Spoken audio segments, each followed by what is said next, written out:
आइए प्यारे विद्यार्थियों, आज देखते हैं भूगोल अध्याय 6 के प्रश्नों के उत्तर। ठीक है, प्रश्न पहला देखिए क्या बोल रहा है। इसे फेयर कॉपी में लिखना भी है। आ रही बात समझ में? कभी भी आपकी सामाजिक विज्ञान की कॉपी चेक की जा सकती है, इसलिए कॉपी संभाल कर रखें और इसे सुनते हुए ध्यान से कॉपी में लिखें। मात्राएं समझ में नहीं आ रही हैं तो अध्याय में देखें किस प्रकार से मात्राओं का उपयोग किया गया है। ठीक है, तो देखेंगे प्रश्न पहला, लोगों को एक संसाधन क्यों समझा जाता है? ठीक है, इसके लिए उत्तर हमें इस प्रकार से लिखना है। लोगों को एक संसाधन इसलिए माना जाता है क्योंकि वे अपनी आवश्यकताओं कॉमा करके कौशल और योग्यता द्वारा प्रकृति में उपलब्ध वस्तुओं को संसाधन में परिवर्तित कर लेते हैं। पूर्ण विराम। ठीक है, तो ये प्रश्न पहला का उत्तर है। समझ में आ रहा है? हम लोगों को संसाधन क्यों समझा जाता है या क्यों माना जाता है, वो इसलिए समझ लीजिए। इस प्रश्न के उत्तर को लिख तो लिया आपने, है ना? क्योंकि हम अपनी आवश्यकताओं की पूर्ति के लिए अपने कौशल अर्थात हुनर या गुण के द्वारा, योग्यता के द्वारा प्रकृति में जो वस्तुएं उपलब्ध हैं उसे हम परिवर्तित कर लेते हैं। अर्थात हम बुद्धिजीवी प्राणी हैं और अपनी आवश्यकताओं की पूर्ति के लिए प्रकृति का उपयोग करते हैं। प्रकृति में मौजूद वस्तुओं को बदलने की क्षमता रखते हैं, इसलिए हमें मानव संसाधन माना जाता है या समझा जाता है। ठीक है, तो ये प्रश्न पहला का उत्तर आपने लिखा, समझा। आगे बढ़ते हैं। विश्व में जनसंख्या के असमान वितरण के क्या कारण हैं? ठीक है, असमान मतलब बराबर लोगों की जनसंख्या वितरित नहीं है, कहीं कम है कहीं ज्यादा है। ठीक है, विश्व में जनसंख्या के असमान वितरण के क्या कारण हो सकते हैं? ठीक है, तो इस प्रश्न का उत्तर हम इस प्रकार से लिखेंगे। बहुत से कारण हैं, जैसे आपको पाठ में बताया गया है, उन्हीं को आधार मानते हुए इस प्रश्न के उत्तर को फेयर कॉपी में लिखना है। चलिए लिखेंगे। विश्व में जनसंख्या के असमान वितरण के कारण निम्नलिखित हैं। डेश दे के वो लाइन छोड़ेंगे। लिखेंगे पहला, भौतिक कारण। भौतिक कारण डेश दे के लिखेंगे इसमें। स्थलाकृति। स्थलाकृति ब्रैकेट में लिख सकते हैं इसको। स्थल की आकृति या धरती की बनावट। ठीक है, कॉमा करके लिखेंगे जलवायु। फिर कॉमा करके लिखेंगे मृदा।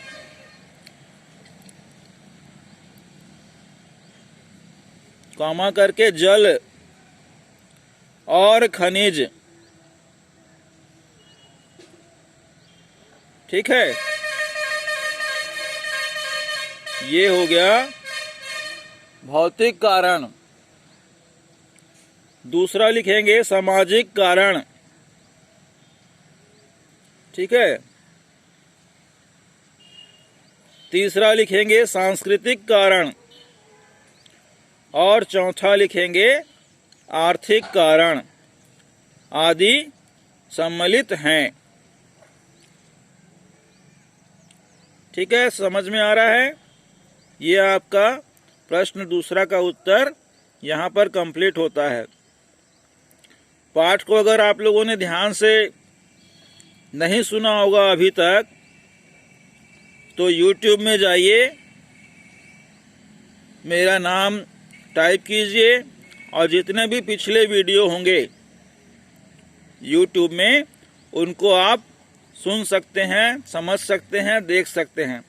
बार बार सुनेंगे तो आपके ज्ञान में वृद्धि होगी, आपके शब्द भंडार में बढ़ोतरी होगी।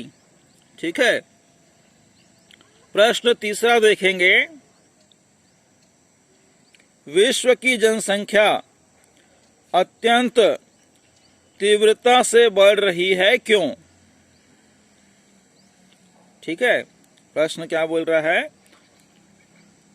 विश्व की जनसंख्या अत्यंत मतलब बहुत तेजी से, बहुत ज्यादा गति से बढ़ रही है, ऐसा क्यों? तो इसके कारण भी हम लिखेंगे आगे। उत्तर लिखिएगा, विश्व की जनसंख्या के अत्यंत तीव्र गति से बढ़ने के कारण इस प्रकार हैं। डेज दे के वो लाइन छोड़ देंगे। लिखेंगे पहला,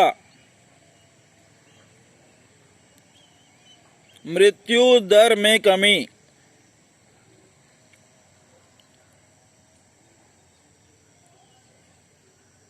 दूसरा, खाद्य आपूर्ति।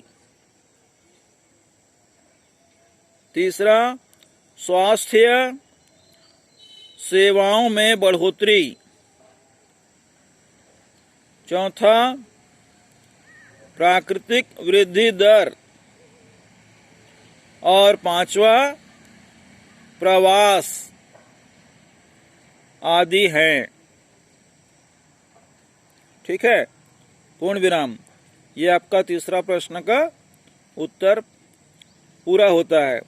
तो यहाँ पर आपने समझा, या आगे कुछ बताऊं इसके बारे में? ठीक है, चलिए सुन लीजिए, इसे लिखना नहीं है। मृत्यु दर में कमी अर्थात लोगों के जो मृत्यु की दर है वो कम है, इसलिए जनसंख्या बढ़ रही है। दूसरा है खाद्य आपूर्ति अर्थात मनुष्यों के लिए भोजन की व्यवस्था हो जाना। तीसरा, स्वास्थ्य सेवाओं में बढ़ोतरी मतलब विभिन्न प्रकार की दवाइयों का निर्माण होना, खोज होना, जिससे लोग जल्दी ठीक हो रहे हैं और अधिक जीवन जी पा रहे हैं। ठीक है, प्राकृतिक वृद्धि दर मतलब प्रकृति के साथ तालमेल बैठ पा रहा है। और प्रवास मतलब लोगों का एक राज्य से दूसरे राज्य आना जाना या एक देश से दूसरे देश में जाना और वहां रहना। इस प्रकार से विश्व में जनसंख्या की जो दर है वो तेजी से बढ़ रही है। ठीक है, अब देखिए प्रश्न चौथा,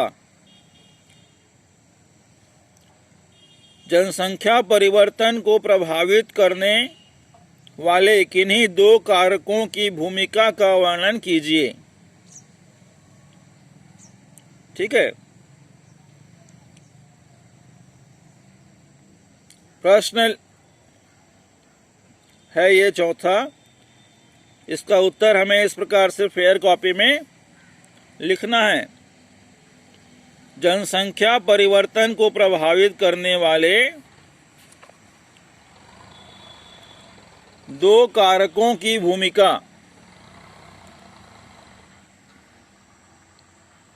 इस प्रकार से होती है। डेज देके वो लाइन छोड़ेंगे, लिखेंगे पहला,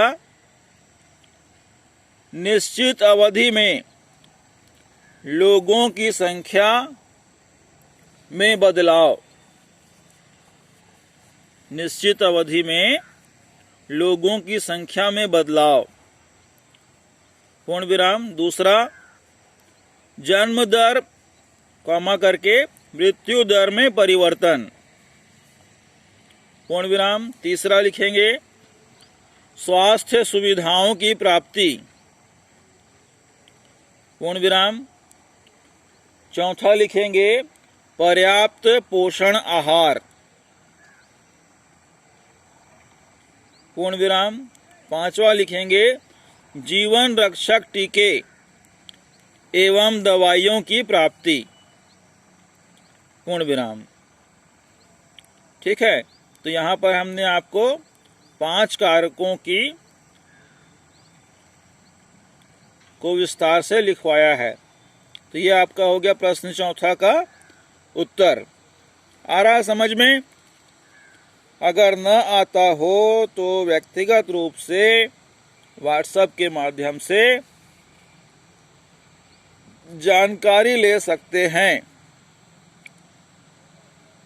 पढ़ना और लिखना दोनों ही जरूरी है, साथ ही साथ वीडियो को सुनना भी अति आवश्यक है।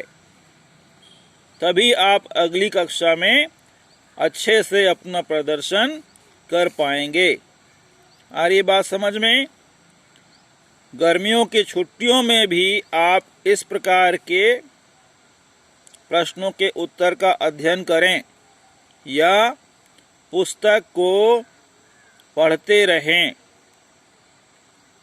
तभी आपका आने वाली कक्षा में यह विषय मजबूत हो पाएगा। ठीक है, तो अगले प्रश्नों को हम कल लिखवाएंगे और उसके बाद बहुविकल्प प्रश्न भी है, उसके बारे में भी हम चर्चा करेंगे। ठीक है, तो आज के लिए इतना ही। अपना ध्यान रखिएगा, स्वस्थ रहिएगा। आपका बहुत बहुत धन्यवाद।